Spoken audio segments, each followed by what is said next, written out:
This is Faith Family Cars Podcast. I'm Jerry. I'm Zach. Hit the key.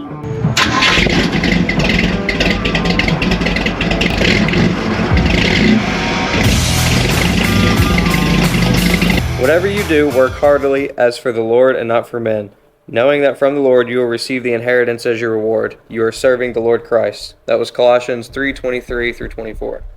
Hey guys, welcome back to Faith Family Cars Podcast. We're glad you're tuning back in, and we are back on our budget build series, and this is the final episode number 4. Yep. But before we get into that, we've got a few things that we'd like to talk about. One is, Zach, how many subscribers are we at right now? As of this recording, on Friday, what's today's date? The 22nd? 22nd, yes. Friday the 22nd, we are 10 subscribers away from hitting 100 on YouTube.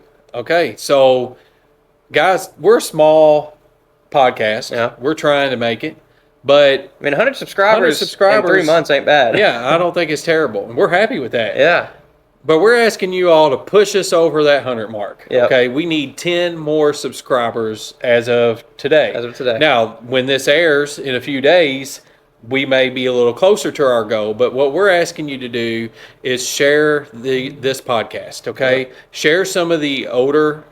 Some of the interviews, some of the older podcasts, just one that maybe you enjoyed. Share it with a friend, share it with a family member, and get us out there, guys, so we can break that 100 mark. I just feel like if we break that 100 mark, that we'll start seeing some decent gains. Stick around because we're really, around the first of the year, we got a lot of content, some good stuff that should be coming out toward the end of this year and the first of next year. Also, we kind of had some good interviews coming up. Yes, very good interviews. We had some conversation about some car content ideas that we're going to maybe try to start pushing next year. Yep. That'll be really interesting. I think y'all will really enjoy it. So we'll have some probably to us will be big announcements coming first of the year. Yep. So y'all stay tuned. Yes, we got some good ideas. So I want to go back, Zach, to the verse that you just read before we get into our budget build. Because this verse has spoke to me over the last couple of days, because I was asked a question about, what motivates me at work. And the very first thing that came to my mind was everything that I do should glorify God. Mm-hmm. And basically what this verse is telling us, that we are to work heartily and we are to do it for the Lord. Yep. And so even when we're working at our job, maybe your job is in the automotive field. Ours isn't. Yeah. But my job isn't something that I ever sought after doing. I just, out of high school, I wanted to be an automotive mechanic, and it didn't work out for me. I hated it, actually. Now at the age I am now, and all the stuff I've learned over, 20 plus years, or 30 years of working, I have realized that I should have just stuck with it, Yeah. Because now I really would like to be, in the automotive field. Mm-hmm. But that wasn't where God put me. And the job that I have grown in. I've been there for a long time. It would be super hard to leave that job. So when I think about this verse, there's a lot of times when I think about my job, I think, I don't even know why I'm in this field, or because it doesn't interest me, a little bit, but it doesn't interest me a lot. Oh. But when I think about that, I have to remember that everything that I'm doing to glorify God. Mm-hmm. So there are people that I'm going to come across that I can share the gospel with. Yeah, he put you in that position for a reason. Yes. You're there for a reason. Yes, and I have a coworker that I try to throw things out there to him a lot. And we're pretty close because we work hand in hand. We work together every day, and I'm able to really share with him. And sometimes I think, okay, well, that's why God's got me in this position right now. Maybe it's to help him. Yeah. Maybe it's somebody down the road I'm going to meet that he wants me to help that I haven't even come across yet. But I like to think that I work hard and I give 100%, and I'll work hard for this company because that's what God would want me to do. Yeah. So just something to think about, guys. If you don't like your job, you're just doing it for a paycheck. I can't say that. I do like my job. I like what I do. It's not what I chose to do. Yeah. It's just where I ended up. But I take pride in what I do because I'm trying to do my best all the time, and I believe that's what God wants us to do. So if you really just don't like your job, think about it differently. Think about what would God want you to do where you're at. Why did God put you in that position? Yeah, why are you in that position? Is there a mission field there? And if there is, are you praying that God will help you to open up and help lead others to God? Are you praying that God will give you the opportunities on a daily basis to be able to speak the gospel to somebody? Yeah, well, I can attest to that because, and maybe it's not for speaking the gospel necessarily. Maybe it's to get you to another place where you can share. Yeah. Because, well, in my current situation, the job that I'm working currently, that job was for me to learn the field that I want to be in. That's all it was for. Yeah. There was no other reason I was there, I honestly. I agree with that. Yeah. But the place I'm going now, It gave you good experience. yes, the place I'm going now, I'm taking my experience from the current job I'm in, and I'm going to apply it to the new place I'm going. That's actually why I got hired, because I worked at this current job I've got. Yeah. Going to this new place, and maybe that's my mission field now. Yes. You know. Yeah. God will maybe God won't put you in a position because it is your mission field right at that point, but maybe the next place you go, or maybe God's using that to move you up in that company where you can be, and maybe that can be your mission field. Yes. Yeah. So we've all got a mission field out there, guys, and then in our car communities, there's a mission field too. Yep. And that's one of the main reasons for this podcast. Yeah. Is each car community is a place where you can share the gospel. And one of the main things that I think had really turned me toward thinking I need to share the gospel more in the car community was being on Power Tour in 2023 and walking up on a car that was a Camaro, if I'm remembering right. I've already forgotten what the car was now that he had there, but I'm almost certain it was a black Camaro, and it had scripture written across the back, and that was Dylan McCool. And when I saw it, I'm pretty sure his car, man, I'm trying to remember which car he had there. I cannot remember, but his car was in the petty booth, I believe. Mm-hmm. And it had scripture from Romans in the back window, and he had tracts on how to find salvation laying under the hood of the car. He did something similar to that at Ford Fest. He did 2 years ago. Yes, but that was the first time I saw it. Was on Power Yeah. Tour, and it really spoke to me. And I actually brought that tract home, and his wife has it. So Yeah, I she give does. it to her. She does. That was several months down the road before I gave it to her. Mm-hmm. But, she was questioning, salvation and how to be saved, and I give her that tract. Yeah, it's crazy to think that because now she's pretty strong in her faith, That's and that cool. came from Dylan McCool's That's hood, cool. underneath his hood. Well, you know what? Thank you, Dylan McCool, because I didn't know that's where that came from. Yeah. So whenever I think about that, I think, what can we be doing in the car community? When you go to a cruise in, how can you be sharing the gospel? How can you be glorifying God through working on your car, out in your shop? Mm-hmm. Yeah. How can you be glorifying God if you have a YouTube channel? If you got a small YouTube channel or a big YouTube channel, how can you be glorifying God through that? Well, you mentioned the scripture on the back of a car. There are a couple people in the race community. I mean, there's a lot of ways to implement scripture into your vehicle. There's a guy, I don't know his name, but if I'm not mistaken, he drives a Malibu, but he races it. And on his big front bumper that comes down, it's got one of the big old drag car fiberglass front bumpers. Yeah. It has Ezekiel 47 something. I can't remember exactly, but it talks about the dry bones rising up. Okay. Yeah. And it has the whole scripture. It doesn't have the whole scripture. It has the verse, but it's from 13 scriptures. Which that's a whole cool story. Yeah, it is. And he has all the scriptures. It's whatever it starts at to the very end of it, all that on his front bumper. Yeah. There's another car called, it's a truck, turbo F-150 called Gringo.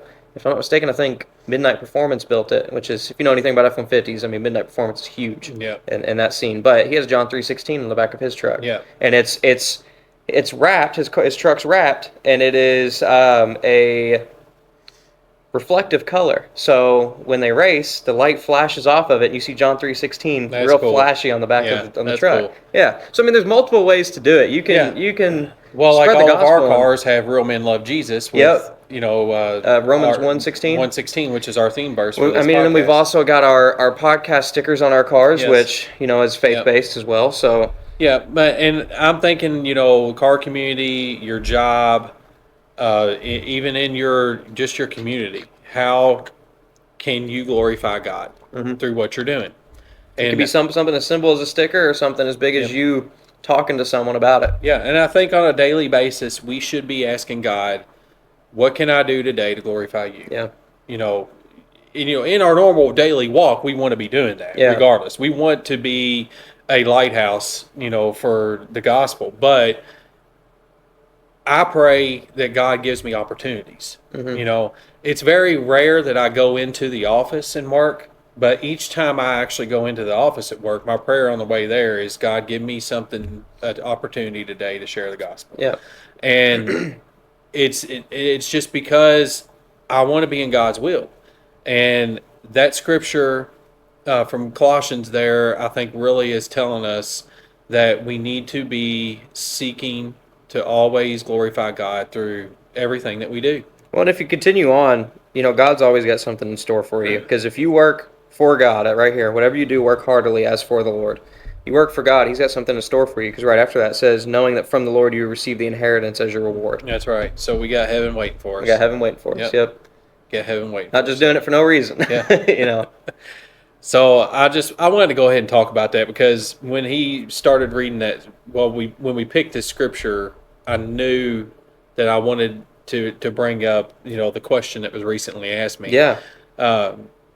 And I just feel like that's something as men, a lot of times we end up, especially if you're like in my position, you got married young, you had your kids young, you never really did college, you got into a trade, and a lot of times you end up in a job or a trade that isn't really what you saw yourself doing, And so then a lot of times it's hard to see how you can glorify God in that job. Yeah. But you still can. And that's just the message I wanted to kind of put out there today. No matter what, give it your all. No matter whether it's you working at your normal job or working in your shop or out in the community or in the car community doing things, give it your all to glorify God. Be all in for God, because God's all in for you. And that's exactly right. It's what you had in your scripture. That's what I had in my scripture this morning. Yes. Yes, awesome. So let's get into our budget build, episode 4. Episode 4. Yeah, or part 4. Part 4, yeah. Yeah. Well, let's just recap a little bit, because it's been a couple weeks. No. We just had number 3. What am I thinking? Yeah. Well, let's recap from number 3. Yes. That was a few days ago.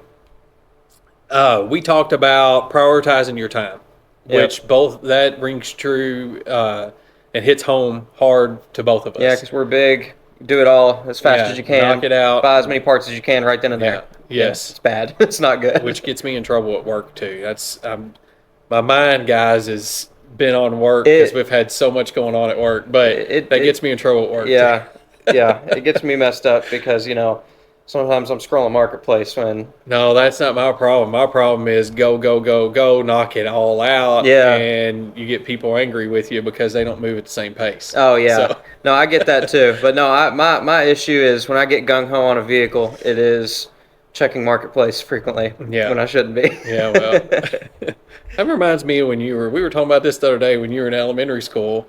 And you get all your work done and go get in trouble because you're bored. Yeah. You do the same thing at work. Yeah. So, anyway, we talked about managing your time, not killing yourself to hit a deadline. Yes, it's fun, but in the end, a lot of times you put a lot of people and a lot of other things on the back burner to do that. Including your relationship with God. Hey, yeah, and you know what? If you did it one time, that's great. Don't do it every time. Nope. And if it's your first build, I definitely don't recommend it. No, you need to spend your time and do things right, Yes. especially if it's your first time. I mean, to get into a project build, even if you know a little bit about cars, if it's your first time pulling a motor apart, do not rush into No. it at all. Yes, Take your not at time, all. because that is not something, there's too many tolerances to Yes. mess up to rush into it. You're exactly right. So on this episode, we want to talk about the coming down to the end of your build, okay? And especially if you've done suspension and engine work, you are going to run into things that you didn't think about. Yep. You're going to run into parts that need to be replaced that when you initially got into this, you didn't think you'd need to replace. Mm-hmm. You're going to run into missing bolts. And don't act like you ain't got missing bolts every time you do anything, because every one of us do. Yeah. There's a toolbox sitting across from us from the gold and white F-150 we've been working on that has about 10 bolts in it, and I couldn't tell you where they came from. But let me tell you what. But they all came off that Let truck. me tell you what. If you finish and you have bolts left over, you just figured out how to do it better than the engineers that built it. Exactly right. That's what you need to think. That's how you need to think of it. I was actually just talking to my buddy. I can mention his name because we posted him on our Instagram. My buddy Matt, I helped him with his 240 not too long ago. Yeah. He was showing me his little set of bolts, his couple bolts he had that were left over, and he was like, "Yep, if you got leftover bolts, that means you just did it better than the engineers." Yeah, I was like, that's "That's right, that's right."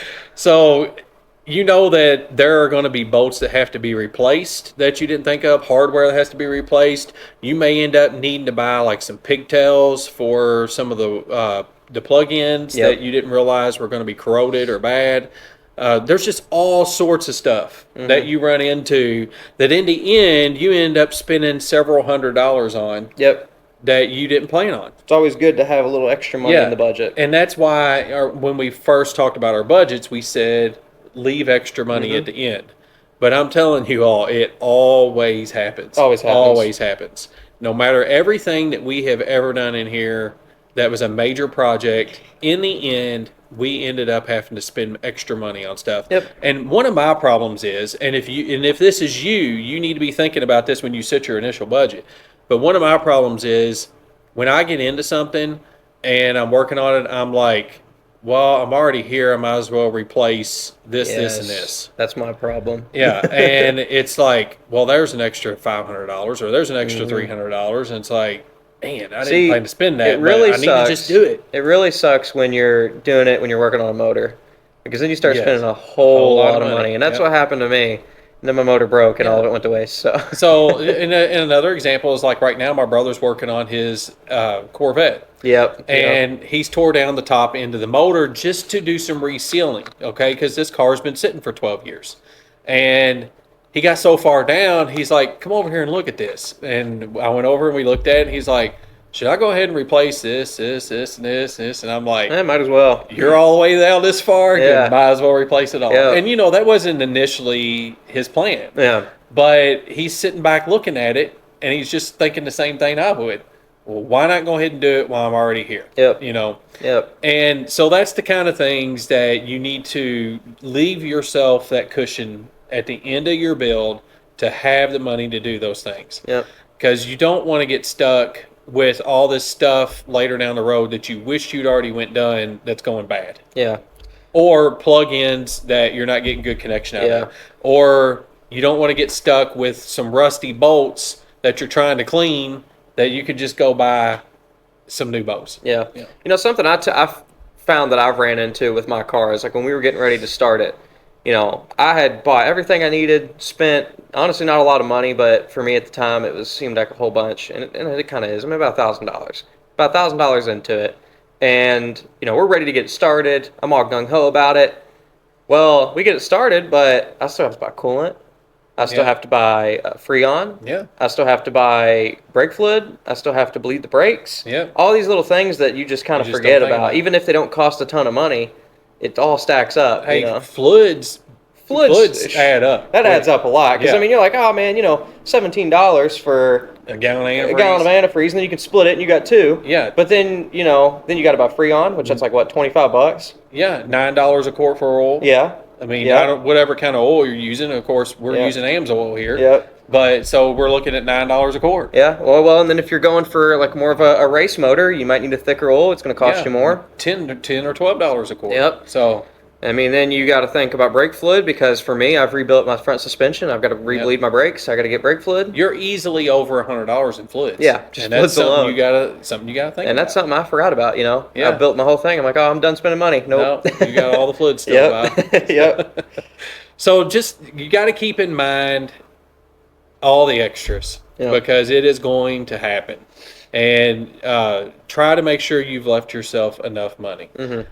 And now also as you're coming to the end of this build, you also kind of want to look back on it and maybe think about what you wished you had done different. Mm-hmm. Okay, for the next build, I wished I would have done this a little different. It might have been easier, or it may not have been easier, but it would have been better all in all for the build itself.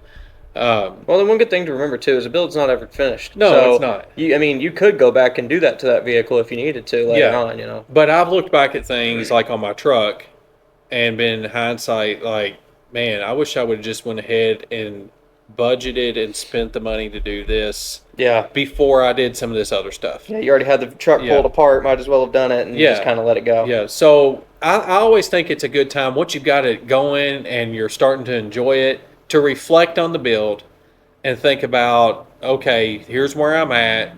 I wished I would have done this different now that I feel where I'm at.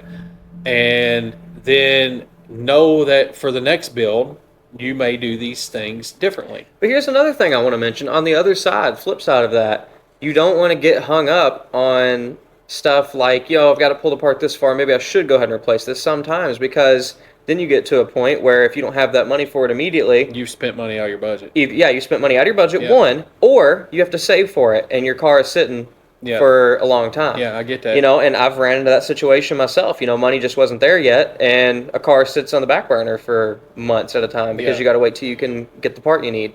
So, you've got to determine whether or not you can afford it. If you can't afford it, put it back together. Yeah. As long as it doesn't have to be replaced. Yeah. Sometimes things have to be replaced and it needs to be done. But if it's okay and you can wait, then just wait on it. I get all that. Yeah. I get all that. You just I just have have where a hard you're at time in your budget. Like for me, if I'm pulling apart the entire front suspension, I have a hard time not replacing every single piece of the suspension. I get that. Well, even if it doesn't need it. And see, that's what we ended up doing to my car, because my car was just going to be a K-member swap, and I was going to use everything else except for I was going to put coilovers on it. But then it was like, we're here.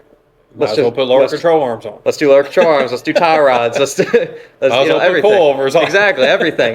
Now some of that stuff we already had. Yeah, because we have we did have an abundance of Mustang parts. They're starting to run thin now. Yeah, because I used a bunch of them. I'm about to have to use even more. Yeah. So, but a lot of guys, they don't care. They don't want to replace everything. I mean, that's just one of my things. It's just like I can't hardly get into it without going ahead. It's really a preference thing. It depends on how you like to build stuff. Me and him both are kind of, when it comes to stuff, perfectionists. Yeah. And when it comes to out of fault for sure, because we tear into stuff and like you said, that needs to be replaced. Let's go ahead and replace it. Yeah. It costs $500, but might as well do it now since I'm here. Yeah. And then you end up either spending out of budget or spending way more money than you intended, even if you have the money for it. It's like, I shouldn't have done that. Should have waited. You really got to keep that stuff in check. Yeah. In order to stay. You've kept me in check, believe it or not, on this Mustang. Yeah. Well, I've tried because I know how it is. Yeah, you've tried, but now it's going to happen anyway. So. Yeah.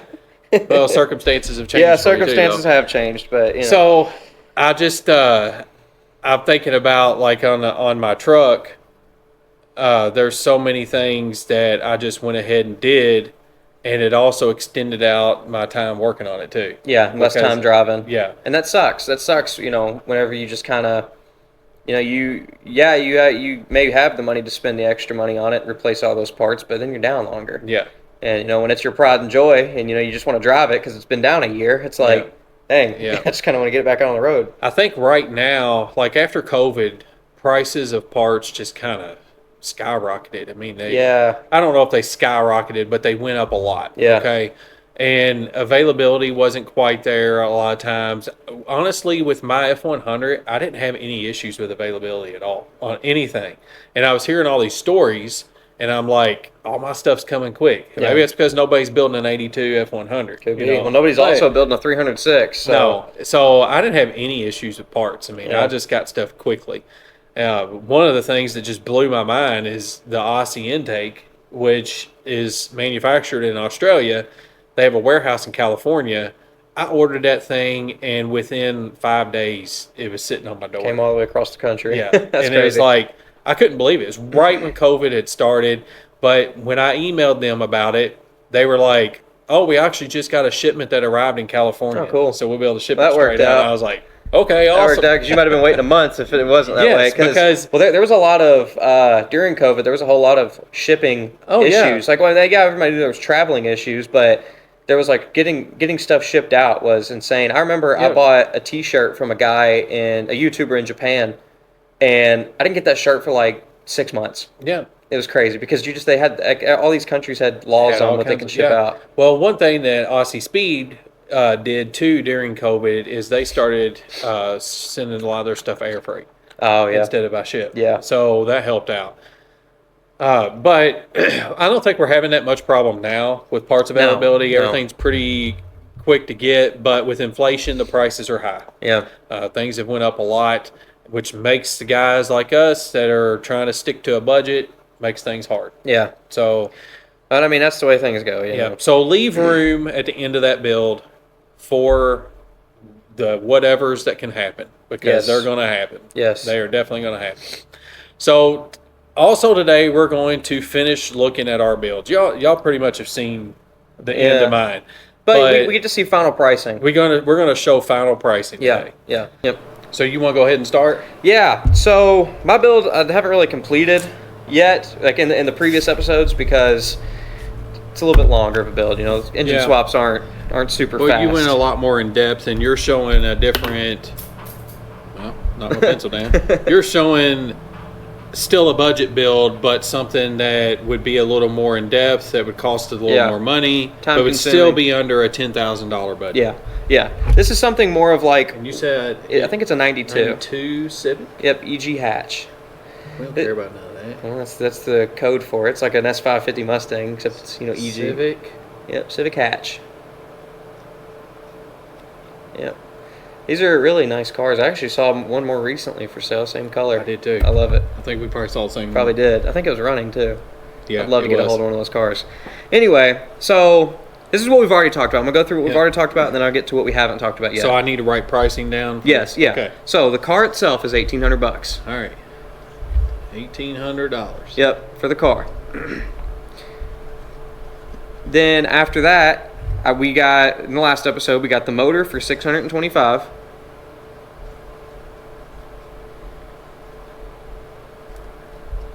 And then we got the transmission for $900.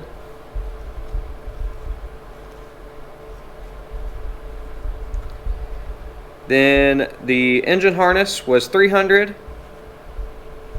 That's the wiring harness, right? Yes, yeah, and that actually comes out of an RSX, if I'm not mistaken. So it's not super hard to get a hold of. Yeah. Luckily a lot of these parts kind of work with each other. I think if the difference between a K20 harness and a K24 harness, which we're putting a K24 in the car. A K24 harness, I think the pigtail for the crank sensor is different, and that's it. So you can use a K20 harness because I think an RSX is a K20. And you can just change the pigtail. Change the pigtail for the crank sensor. So then one of our bigger purchases for this, other than the transmission, is the Honda ECU. It is $790. And if I'm not mistaken, I don't think that counts a tune. So this is going to be, I think this counts a base flash, so you can run it. But you'll have to most likely you have to use some of that extra money to get it tuned. to get a nice little tune on it if you Yeah. wanted to tune it for more power. Yeah. Which you're going to want to. Swap parts, $629. So this is all your bracketry. I think this might include a header, because I think you have to have a different header, if I'm not mistaken. But what's good is, honestly, for me, if I had this in my own possession, I could probably get away with way less than that, because I wouldn't need all the swap parts, because I can fabricate a lot of my own stuff. Yeah, yeah. So now if you can fabricate, you can get away cheaper than this, but Yes. this is how much a kit costs. Yeah, if and you then just want to bolt it in. yeah, and so then that's it for this is what we've talked about previously. Okay. So Now, what I would like to add, so this is just to get the vehicle running and driving, okay? That's where we were on the last Yes, that's where we were on the episode. last episode, because yours is at the point where you can drive it, you've got it kind of the way you want it to look and everything. Well, before we add the other parts, let's just go ahead and add up what it costs for it to run and drive. So we've got 1,800 plus 625 plus 900 plus 300 plus 790 plus 629. All in all, to get the car running and driving, you're paying $5,044. So I'm going to be honest, a K-swapped EG hatch that looks as clean as the one that we just picked up, Would be pretty good. yeah, $5,000 is not that bad to have a running and driving K-swapped car. Because I'm going to be honest, a lot of those EG hatches, those things are sought after. And one running and driving with like a B series or a D series or whatever comes in it is like $4,000, you know. So that's a good price. Okay. So actually, you're going to probably just be a little more than I will come in at running and driving. Yeah, running and driving, yes. But I've got a bunch of extra additions I'm going to do to mine. Yes. Because mine's going to be more of a street strip kind of car. yeah, so let's go. All right, so I am a cheapskate, and I'm going to go $600 turbo kit from eBay. All right. Because That's a you good got budget build. you got a K24, you got to have boost. Now, I just want to say this about those $600 turbo kits. There are a lot of YouTubers who have used those cheap eBay kits and talk about how good they are. Yeah. Well, I mean, And- realistically, I was actually talking to my buddy Matt about this too. He said turbo piping is turbo piping, and intercooler is an intercooler. The only thing that really matters is your turbo. Yeah. And I don't know if anybody watches Tony Angelo's YouTube channel, but he used to be Hot Rod Garage. And on his YouTube channel, he did the Cyclone, but it was the Astro van.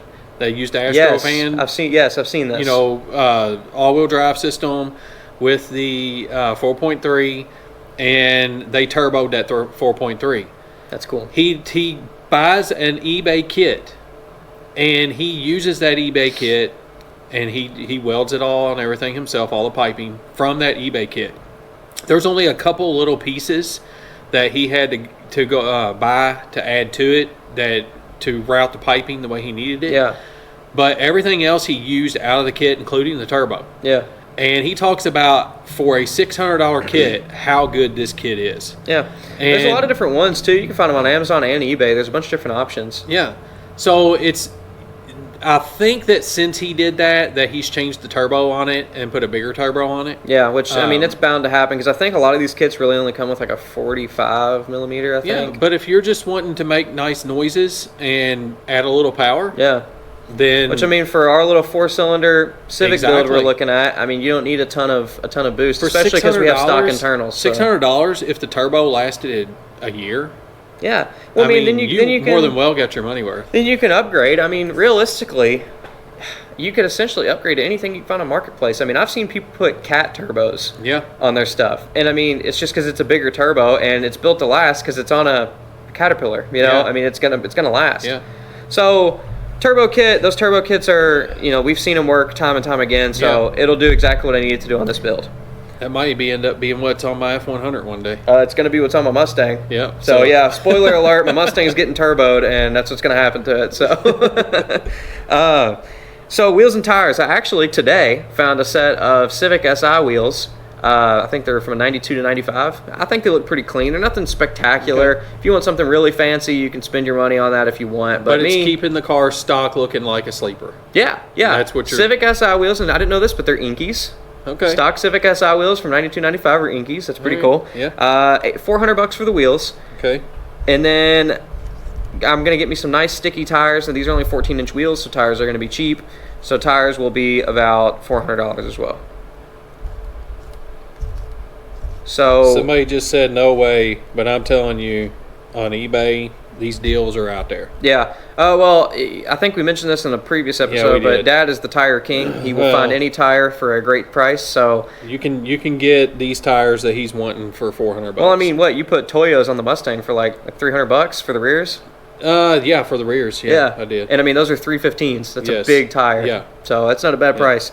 So then we're looking at coilovers. I'm not going to buy a super crazy expensive set because this is a budget build. So we're not going to buy a crazy set of coilovers. We're looking at about $800, which is actually somewhat on the high end because the coilovers I've got currently on my Mustang are only $500. Yeah. So You can get them cheaper. I just kind of wanted to go in the middle range. So these ain't no QA1s. No, these aren't QA1s. These aren't BC Vikings, Racing, no Viking.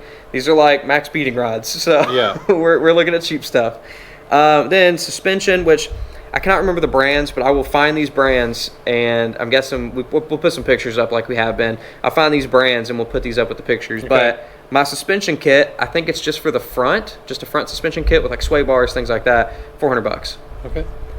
And that's just for the full front suspension. I mean, Suspension rebuild. I'm getting where I can't write it. Yeah. Well, we're almost done. You're at the last part.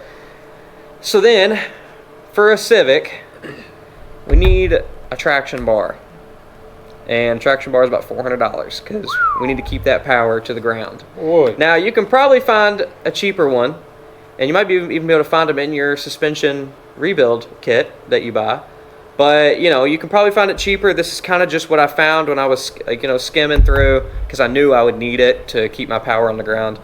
But all in all of this here is $8,044. $8,000. Okay. You have $2,000 left in your $10,000 budget to buy your floods, buy your anything else. Like you're probably going to want to put new spark plugs in that motor. You're probably going to put new belts.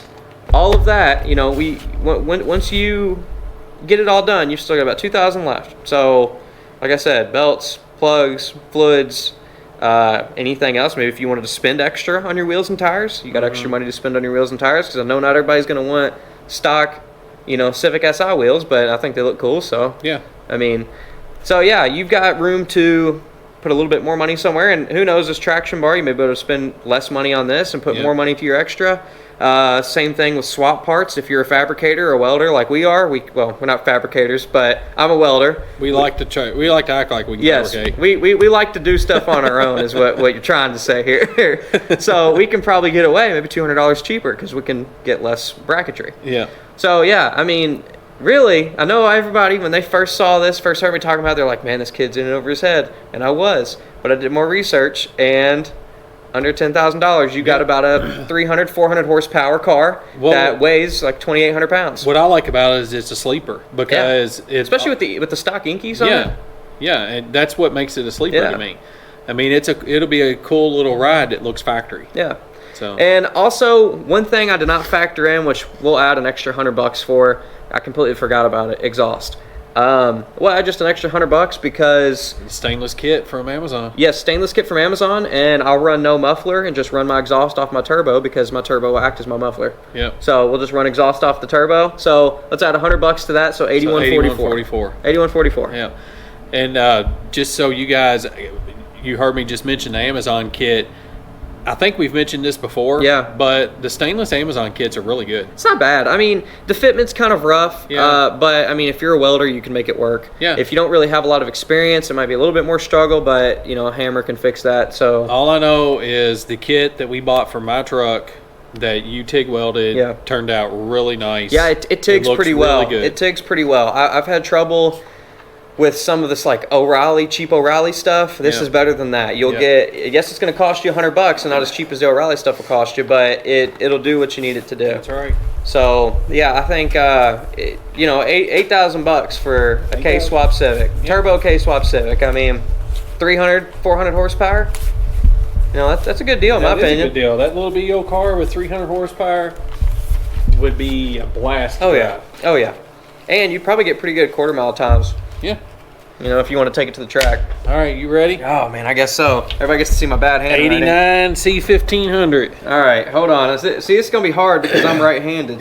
So you're on the wrong side here. I'll scoot over a little bit, give you a little room. All right. So y'all ain't going to be able to see as I'm writing. I'll have to turn it back around. Okay. All right. So what we got here? 89 C1500. All right. And we chose the long bed edition. Long bed. Hey, long beds are superior. I tell you what. We're kind of on the long bed train at this household. We've all got long beds. I don't think we set out to do that, but that's the way it's ended up. And they're cheap, man. Yeah, they're cheap. I love long beds. I mean, you can haul. You always talk about how you can haul a full size sheet of plywood in the back of your long bed. You can't do that in your little 6.5 foot bed. Nope. Got to drop the tailgate. Yep. We ain't got to do that with ours. Okay, so my truck started out running and driving already. Okay. At $2,500. Now, again, I said that I figured just by looking at the options on that truck, it probably had 305 in it. Who knows? Because they did some things back then. Sometimes you'd end up with a 350 in it. Yeah. But I assume it's probably a 305. So that's what you base this off of then. So I based this off of this truck is probably a dog. Yeah. It's not going to be quick, but it has the potential to sound really good. Yeah. So, and we decided to go the route of building a cruiser because after looking at autocross parts and stuff, I wanted to go a different route. I wanted to keep it to where he's building something that he could take to the track. I wanted to build something that basically you're going to cruise and have some fun cruising in.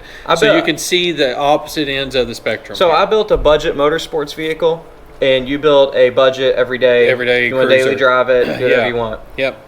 So we started off with brakes. All right. Because anytime you're doing a build like this, you need to do brakes on it. So I decided to go with the Power Stop Evolution full kit, and that's a good brake kit. Comes with the drilled and slotted rotors. We talked about this because it's on the Cobra, and Yes. we mentioned how you might get a little bit of brake fade under excessive, braking, but it's really only in track conditions. Yes, yeah. So that kit was we're going to put $400, $399. Yeah, so right. $400. So then we wanted to drop the rear, and we got a $66 set of shackles. Okay. $66. All right. So when we're doing the brakes, I should have put this before the shackles, but when we're doing the brakes, we need brake hoses, and those were going to be $30. They were $15 a piece. Sorry about my handwriting, guys. How much was that? $30. $30. All right. And then we want to rebuild the whole front suspension. So I got on Rock Auto. I found all the parts on Rock Auto to rebuild the whole front suspension with basically stock parts, $210. Ain't bad at all. No. $210. So I decided to splurge a little on the wheels. I found some nice rally wheels with dog dishes that would have looked cool, and with the chrome rings on them. I found some used torque thrusts that would have looked cool. But I decided, because Holly was running their Hallebrand wheels on sale, that we would go with those. So total for those wheels, man, I didn't put a total price on here. Do you remember the price that it was? Yeah, I got the prices wrote down, but I don't have a total. Well, how much was it wheels and tires? Do you have that? No, I got them separated. Man. No, I do. Hold on, I do. Okay. The wheels were 400. No, that's not it. Let me add it up real quick. That's not it.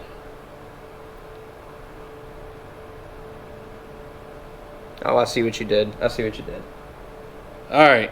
So the wheels were $475. All right. And that sounds crazy for a set of Hallebrand wheels. I think those wheels look so good. That bronze color, that's what we were buying for this. And Holly was running them on sale, 19 by 8.5s for the front for $99.95. Yeah. And then the rears were 20 by 8.5 for $142.95. What's crazy is you're getting these wheels for barely more than I'm paying for a set of stock 14-inch wheels. Yep. Yeah, that's crazy. Now, 8.5-inch wide wheels isn't that wide. No, it's not crazy, but but you good. could spend just a little bit more money and get the 10. I think they were 10 or 10.5-inch wides. Okay, wasn't much more money. I've stuck with the 8.5s because budget build. We can still put a decent tire on the bike and put like a 255 on the rear. I think I ran a 275 on my truck. I had 8 Did you? inch wides. Okay. I think that was pushing it though. Yeah. So you gotta keep in mind. So you can still put a fat tire on the bike. Some tire shops won't do certain things like that, but our local one did. So we can get it done. We'll get it done. So then I was looking at 275. So this is what tire I did go with. I did go with a 275. Okay. 275, 45, 20 for the rear. And I did not price the fronts. I figured they were going to be cheaper. A full set of full-way performance tires were going to be $425. So you're out $900 wheels and tires. Yeah, and that's on eBay. Yeah. That's on eBay. Yeah. So under $1,000 for the wheels and not tires. bad. So we have front suspension rebuilt.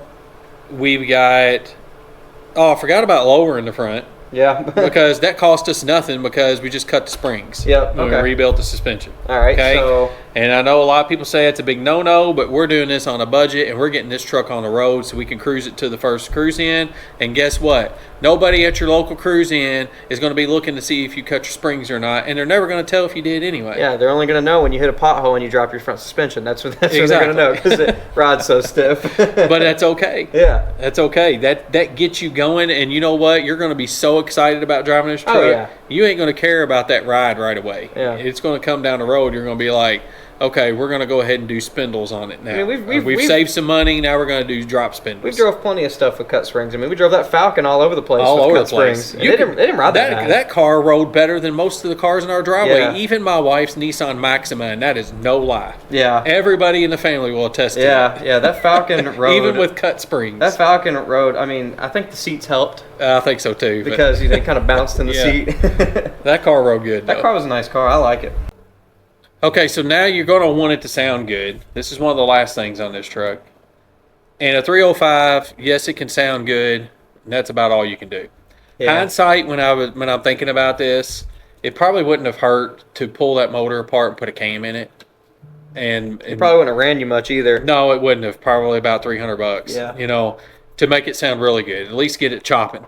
So, but we're just going right now with exhaust. So I got the stainless steel kit that we were just talking about from Amazon for $158. And you can get that in different sizes, too. Well, this is the double kit because we want to run duals on this truck. Yeah. But what I'm So- saying is you can get it, something I forgot to mention is you can get that kit in different sizes. I think what I've got on my car, 2.5. 2.5, but I think you can buy it Yeah. in 3, and I think Yeah, you you might can be able get to it in buy it in 3. 3.5. Yeah, which we did 2.5 on my truck too. So how much did you have that for? $158 for the 2.5-inch kit, and that's the double kit. Yeah.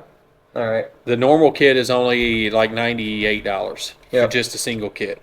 Then we also went with a Flow Monster dual chamber muffler, which is pretty much identical to a Flowmaster 40.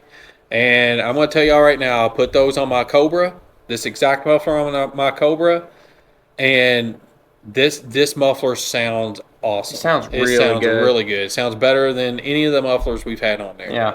It sounds really good. So those are $37.50 a piece. We're only going to use one because we're going to do a single in, dual Single out, and two out, okay. and that's going to be $37. So let's put $38. All right. $38. So the exhaust is $196 total. So Yeah. Not So, I mean, bad. that's not bad. Not Full bad at exhaust all. kit. now And what's that's crazy is that's when if you can weld. If you can Yeah. weld it yourself. Yeah. You know. What's crazy is if you buy a full kit that's already, cut and everything's already like put together, pre-assembled or whatever. Yeah. Like a pipe skid or something. That's Yeah. like $700 or $800 now. Now, yeah, that's crazy. But if you can't weld, that's what you're going to have to buy. Yeah. So that's going to be added. You Yeah. got to add that into your budget. Yeah. So the other thing is we need tune-up parts. We want to tune this motor up and get it running good. So spark plugs, wires, distributor cap, PVC or PCV valve. PCV valve, yeah. Good Lord. Just everything this motor 0305 is going to need to get it tuned up. Air filter, whatnot, $100. That's all it's going to Yeah. cost. Not bad. And you can get some AC Delco plugs for that and 8mm wires. So, That's not bad at all. no. So $100 from O'Reilly's. So, grand total for all this. I've already got mine totaled up. All right. I didn't have mine total. Grand total for all of this is $4,650, give or take. I rounded some up and rounded some down a little. Yeah. So it might not be exactly, if you're sitting there adding that up on, while you're watching this. Yeah. It might not be exact, but It's a little, yeah. round about $4,650. Let's say these 2.8s definitely Yeah, don't make a 50. yeah, exactly. But I think I rounded up on Yeah, those. that's fine. So $4,650, and you've got a cool truck, patina looking truck that had a really nice interior in it. Yeah. To take to a cruise in. Sounds good, Or to sits hop low. in and go to Mexican with your wife, on Friday night. This truck definitely ain't going to Mexico, that's for sure. Hey, around here we say we're going to Mexican. Yeah, we're going to Mexico. So No, this truck ain't going to make it. No, it ain't gonna make it to Mexico. It don't make enough power to make it in No. Mexico. So, but here again, if you wanted to add a cam and install a cam, and your gaskets and everything, you're still going to be just over $5,000. You're looking at like $300 or cheaper for a cam, because what I've learned looking for parts for a small block Ford is that these small block Chevys, parts are so cheap for them, it's ridiculous. Like you can get used heads for these things, a good set of used heads for like $800. But I'm looking at this 4650, and I'm thinking, this gets me into my first year. I bought this truck, I can start cruising it, okay? Yeah. Now, next winter, I'm going to get through spring and summer with my truck. I'm going to be looking at other trucks, getting ideas, and I'm going to be thinking about what I want to do next while I'm saving my money. And then next winter, I'm going to pull this motor, and it's going to get an LS. So that's because I think for another probably around $3,000 to $4,000, you're going to put an LS in this truck. I think so. And you're going to have a really nice cruiser then. Yeah. Because you're going to be, now, 400 horsepower. Is this truck an auto or a manual? This truck's an automatic. And what is it? I'm assuming $700 R4? Yeah, which you could bolt up to your LS if you really wanted to. Yeah. It ain't going to last you very long, No, but it'll last you long enough to get through it. I wouldn't do it, but I really think for another $4,000, yeah, you could put an LS in. Yeah. With the transmission. Yeah, then you're still under $10,000, and you've got a vehicle you can go pull a 5.3 out of a truck somewhere. Yeah. Well, for that much, for $8,000, you got a vehicle that is competitive with the Civic I just built. Yeah, and I'm not even thinking about racing. I'm just thinking about the dependability of an LS as a cruiser. Yeah. So for sure, that's where I would be on it, and I think that those trucks. There was one on Facebook Marketplace last night that was blue, navy blue, two-tone. It was navy blue in the middle, light blue on top. Oh, nice. And the interior in it, again, was really nice. Regular cab, long bed, and they want $1,000 for it. You thinking, man, I have to go out there and barely had any rust on it, just a little bit over the fender wells. Yeah. And I was like, why is this thing $1,000? The motor's locked up. Guy puts in the description, which is, I think this is great that he did this. Lost oil pressure last week on my way to work, and the motor locked up. But what's crazy is you can pull a $300 350 out of a junkyard and throw it in there. Oh yeah, or you can buy this for $1,000, put an LS in, and do everything we just did here for $1,500 less. Yeah. Because your truck was kind of expensive up front. It's not expensive. That's cheap for that truck. Yes, it's cheap, but compared to like the price I paid for my car, it's more expensive. Yes. But yeah, I was looking on that Facebook Marketplace ad, and I'm like, man, because y'all know I'm a Ford guy, but I'm like, I love those trucks. I kind of got a soft spot for those trucks, considering that was that was my first truck I ever, not first truck I ever owned. I owned a lot of trucks, but it was the first truck I ever drove. Yeah. That I owned. Yep. That was I got a soft spot for those, and man, they look good on slicks too. I'll tell you that. Yeah, they do. So guys, that's going to conclude our budget build episodes, and hopefully you guys enjoyed them. Maybe you learned a little bit. Yeah. Maybe you didn't learn anything. You're looking at us like, these guys are idiots. But oh well, this is the stuff that we have learned from doing our own budget builds right here. Okay, and I know for sure that there is at least one person getting something from this. He's told me himself. So hopefully he can. I think he's learned from this how really affordable this actually can be. Cars are an expensive hobby, but if you put a little bit of money and some time aside, you can build something really nice for a good price. Yep. So I want to encourage you guys to go to Straight Six Fans YouTube channel. He is actually doing a budget build series right now, but what he is doing is he is ranking the best vehicles to buy for budget build, and he does this every year, and he bases it. Dude's way smarter than I am. He bases it on. Well, he is an architect, so he bases it on the current market and the value of these cars, what they're going for, and he puts together parts availability, how good parts availability is and everything. He's got a whole scorecard that he puts on the screen that's like an EA Sports type thing that rates the players, Yeah. He's rating these cars like that. That's crazy. With parts availability, engines, and all this stuff. Man, so he's got like overalls, it's like an NBA 2K character. Yes. This comes in at 99 overall. It is so cool. So go check out. That's awesome. Straight Six Fans YouTube channel. He's got that series going on right now, and as of this episode, I think he has released the first two. Okay, and one was the Chrysler 300 series, not the newer 300s that you all may know, but the old 300s, and then another Chrysler product, Dodge D100s. So that was his next. Yeah, if y'all like budget, check him out for sure. He's currently in the Grand Prix still. Yeah, he's trying to sell it. Yeah, he's trying to sell it, but I mean, great budget car for what he's did to it. I mean, he held on to he kept it within his budget that he had. Yeah. And it's turned out really nice. It's a good looking car. You know, it runs and drives well for him. So if y'all like budget stuff, he's definitely someone to check out. Go give him a follow on Instagram also. Yeah, and if you haven't watched it, watch his interview. I think it was episode 4. I believe. Yeah, we interviewed him on episode 4. Yep, Grant Tommy. Yep. All right, Zach, so send us out. All right. Like, subscribe, comment, leave us some constructive criticism. I'd love to hear your feedback. Let us know if you got any ideas for videos we should make or podcast episodes. Let us know, kind of, what you like, what you don't like. We're just trying to better this all the time.